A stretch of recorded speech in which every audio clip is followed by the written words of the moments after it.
Of course.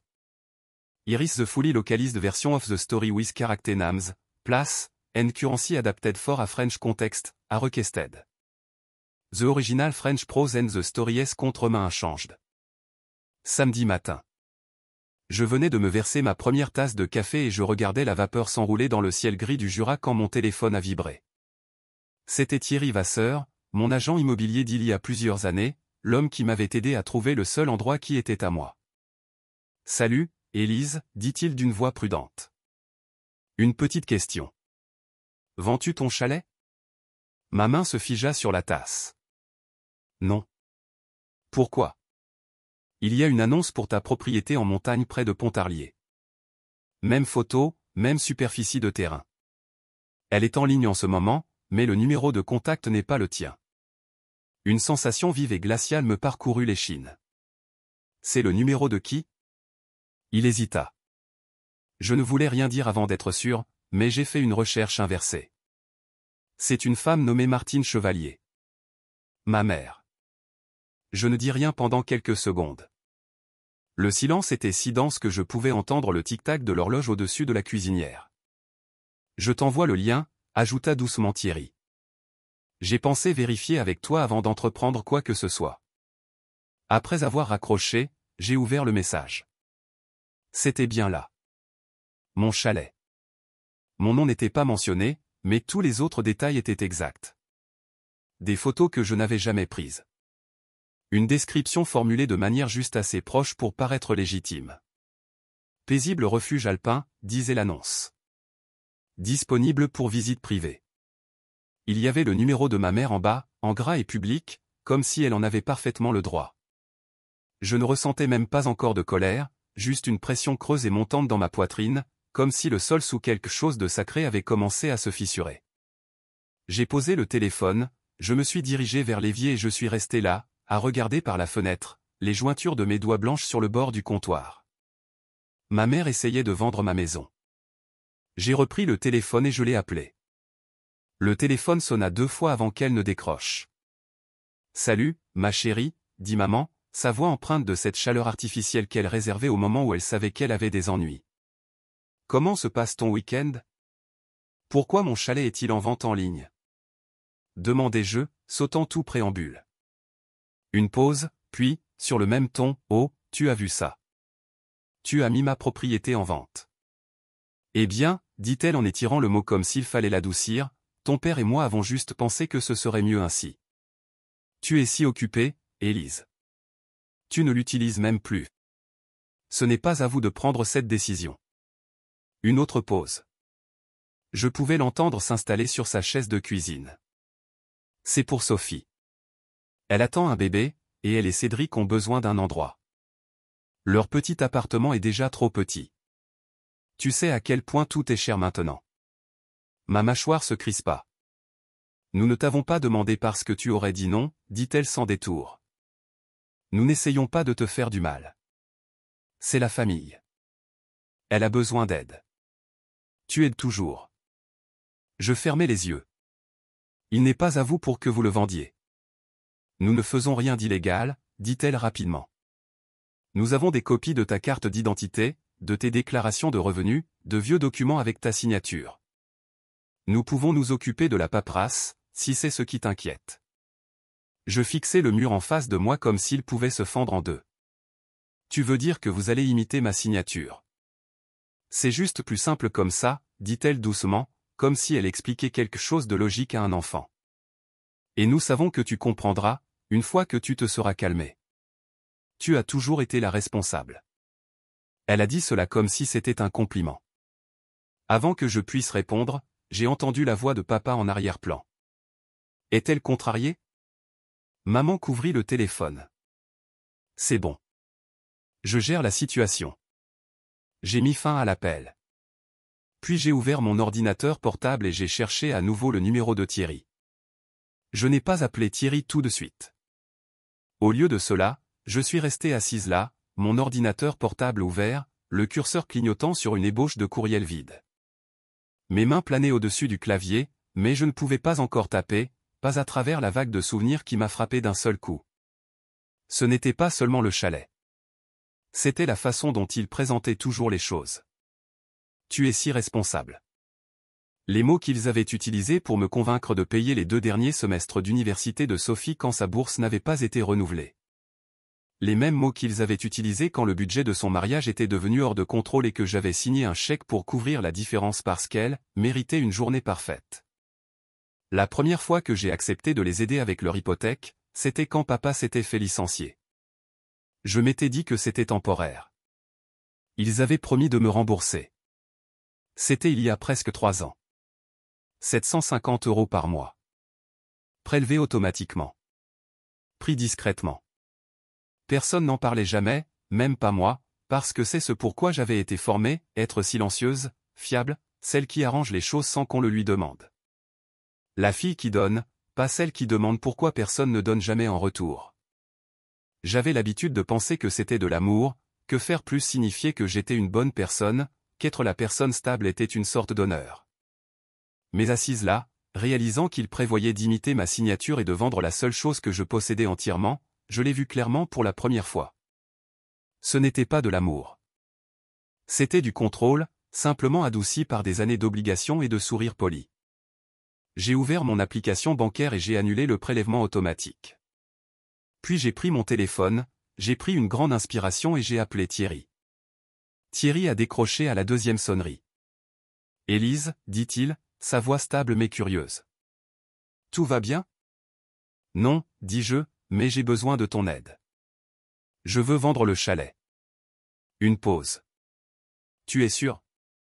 J'en suis sûr. Rapidement, si possible. En combien de temps pourrions-nous conclure la vente si tout s'alignait ? Eh bien, si l'acheteur a l'argent comptant et que le financement est en place, peut-être 10 jours. Pourquoi ? Te souviens-tu de ce gendarme que tu avais mentionné ? Est-il toujours intéressé ? Oui, Christophe Ray. Il cherche quelque chose comme ta propriété depuis des mois. Il vit du côté de Mout. Un type tranquille, des revenus solides, avec un financement préapprouvé. Pourquoi ? Je baisse le prix de vente de 10 000 € et j'ajoute un bonus à ta commission si nous pouvons conclure avant vendredi prochain. Thierry siffla. Tu es sérieuse. Extrêmement sérieuse. D'accord, je l'appelle.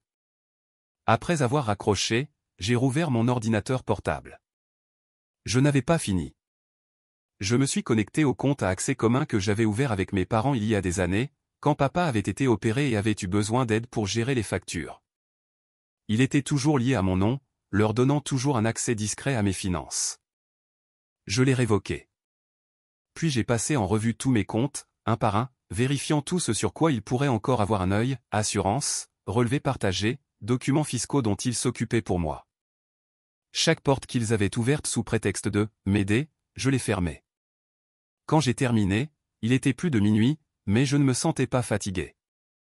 Il y avait quelque chose de froid et de concentré en moi maintenant, comme un fil tendu. Ils avaient agi en secret, élaborant discrètement des plans et les justifiant comme une aide à la famille. Ils pensaient que je me laisserais faire comme toujours. Au lieu de cela, j'ai agi plus vite.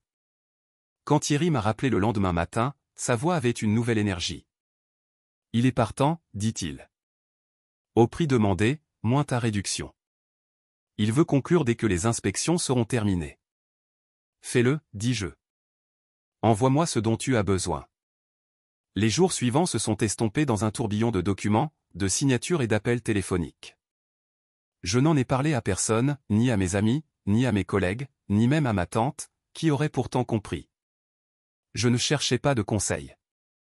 Je réclamais quelque chose, discrètement, légalement et sans permission. Le jeudi après-midi, l'acte de propriété était enregistré, les fonds étaient virés, et le chalet ne m'appartenait plus. Mais il ne leur appartenait certainement pas non plus. 2 semaines se sont écoulées dans un silence total. Pas d'appel, pas de messages vocaux, pas même un de ces textos subtilement culpabilisants de maman.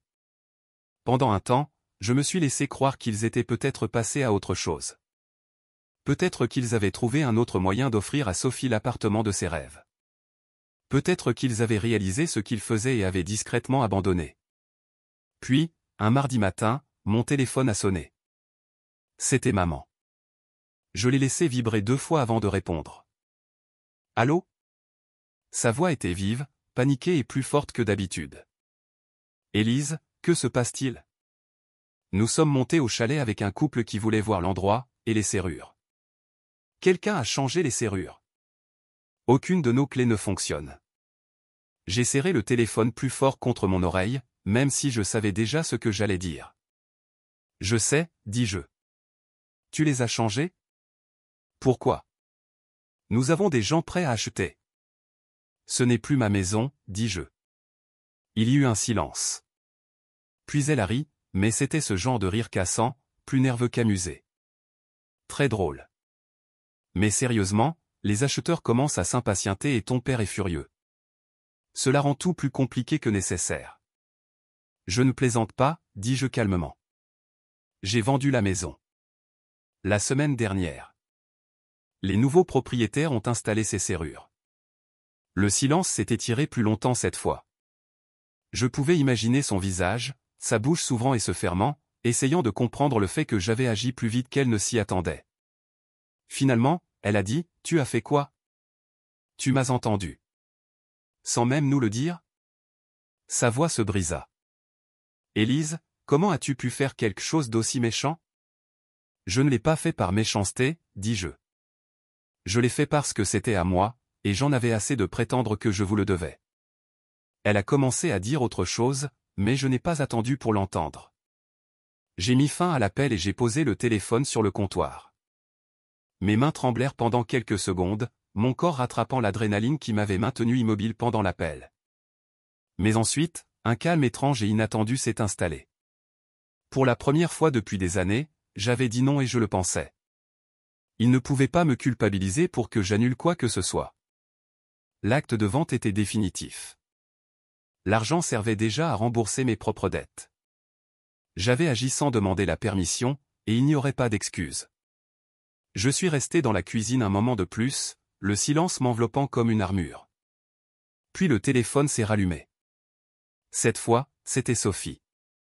J'ai laissé l'appel de Sophie aller sur la messagerie vocale la première fois, et la deuxième, mais elle n'a pas arrêté. À la quatrième tentative, j'ai décroché, surtout par curiosité. Élise? Qu'est-ce qui se passe, bon sang? Lança-t-elle. Pas de salutation, pas de pause. Maman vient de m'appeler en pleurant à propos de serrures et d'acheteurs qui se retirent. Qu'est-ce que tu as fait? J'ai vendu la maison, dis-je d'une voix égale. Il y eut un temps de silence, puis, tu ne peux pas être sérieuse. Je suis tout à fait sérieuse. La maison n'est plus à moi. Tu n'as même prévenu personne. Sa voix montait maintenant. Nous planifions cela depuis des mois. J'ai déjà choisi un appartement. J'ai engagé une décoratrice pour m'aider avec le thème de la chambre de bébé. Nous avons dit aux gens que nous allions déménager dans un nouvel endroit. Alors tu n'aurais pas dû baser ton avenir sur quelque chose qui ne t'appartenait pas. Elle eut le souffle coupé. Tu ne comprends pas. Je suis enceinte. Oui, Sophie, je sais. Et cela n'en fait pas ma responsabilité. Il y eut une autre pause. Puis sa voix s'adoucit, adoptant le ton qu'elle utilisait quand elle voulait quelque chose. On avait juste besoin d'un petit coup de main, Élise. Tu as toujours été celle qui maintient la cohésion. Maman a dit que tu finirais par accepter. Je laissai échapper un souffle discret. Débrouillez-vous comme nous tous. Son ton revint brusquement à sa hauteur habituelle. Tu es cruel. Non, dis-je. Je suis enfin clair. Il y eut un silence, long et lourd. Puis elle marmonna quelque chose à voix basse et raccrocha. Je suis resté là, le téléphone toujours à la main, sans trembler cette fois, ni même en colère, juste fatigué d'être la solution aux problèmes de tout le monde. Ils avaient bâti tout leur plan sur ma complaisance. Ils supposaient que je céderais parce que je l'avais toujours fait, mais ils ne se sont jamais demandé ce qui arriverait si je ne le faisais pas.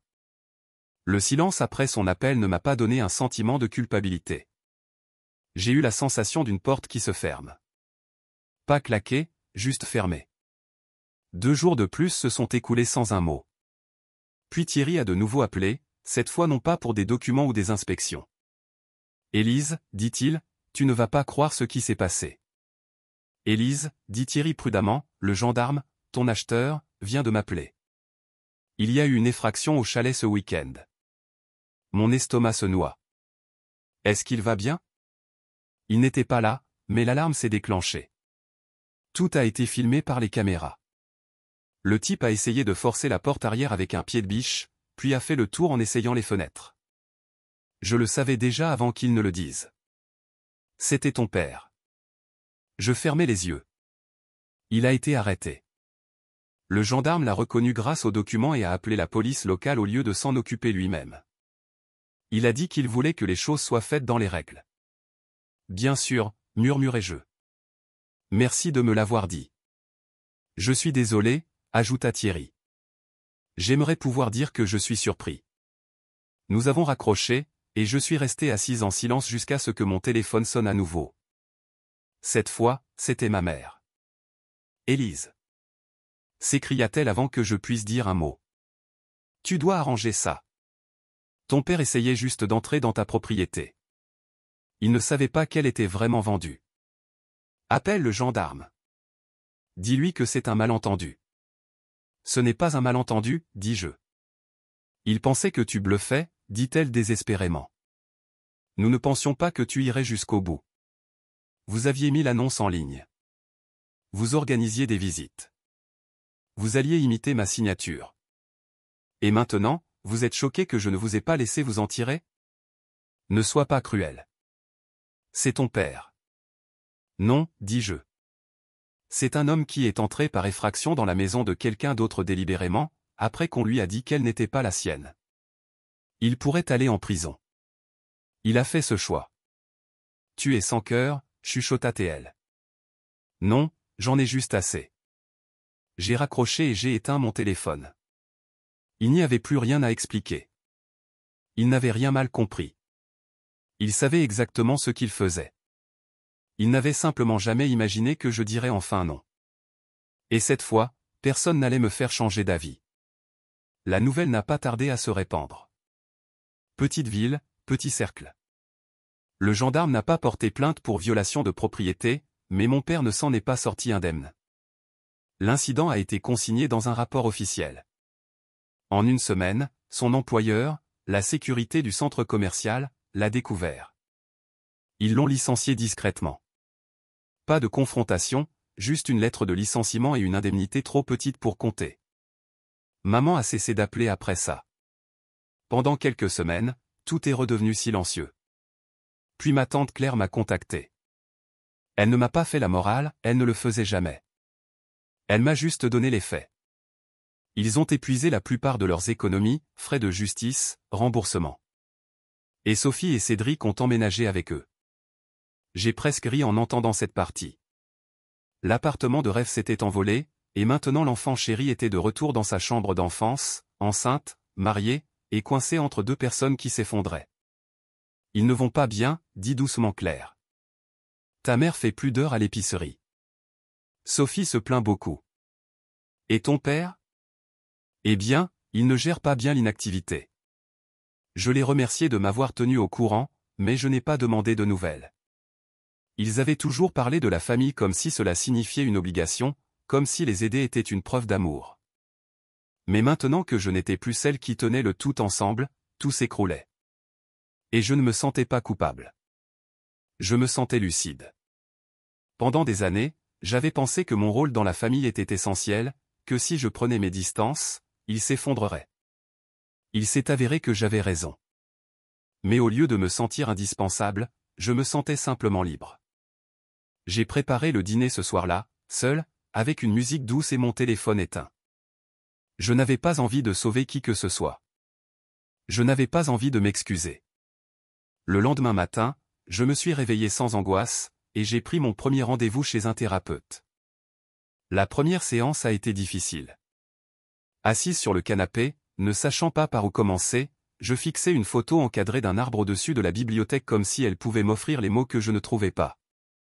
La docteure Lebrun ne m'a pas pressé. Elle a attendu. Je lui ai tout raconté, avec hésitation au début, puis d'un seul coup. Le chalet, la vente falsifiée, l'argent du mariage, les paiements mensuels, le silence que j'avais toujours gardé parce que faire du bruit me semblait être une trahison. Elle a écouté sans ciller. Quand j'ai enfin cessé de parler, elle a dit, vous n'étiez pas leur fille, Élise. Vous étiez leur fond d'urgence. Je n'ai pas pleuré. Je pensais que je le ferais, mais non. Au lieu de cela, quelque chose en moi a fait un déclic, comme une clé qui tourne dans la bonne serrure après des années à forcer la mauvaise. Nous avons parlé de limites, de schémas, de ce long et silencieux conditionnement qui vous apprend que l'amour et la dette sont la même chose. Elle lui a donné un nom, l'abus financier, et cela correspondait. Je suis rentré chez moi ensuite et je suis resté assise dans mon salon pendant un long moment. Pas de télévision, pas de musique, juste le bourdonnement constant du réfrigérateur et la circulation à l'extérieur de ma fenêtre. J'ai regardé l'espace autour de moi, ni grand, ni luxueux, mais à moi, et j'ai laissé le calme s'installer. Cette nuit-là, j'ai dormi d'une traite. Pas de texto qui vibre à minuit, pas d'alerte bancaire, pas de poids sur ma poitrine me rappelant que quelqu'un, quelque part, était déçu que je n'ai pas arrangé quelque chose pour eux. Pour la première fois depuis des années, je n'étais pas le plan de secours. Je n'étais pas celle qui portait le fardeau de quelqu'un d'autre. Et j'ai commencé à me demander à quoi pourrait ressembler le fait de ne porter que le mien. 7 mois plus tard, je me promenais dans un quartier tranquille juste à l'extérieur de Besançon, les mains dans les poches de mon manteau, les yeux balayant le jardin devant moi.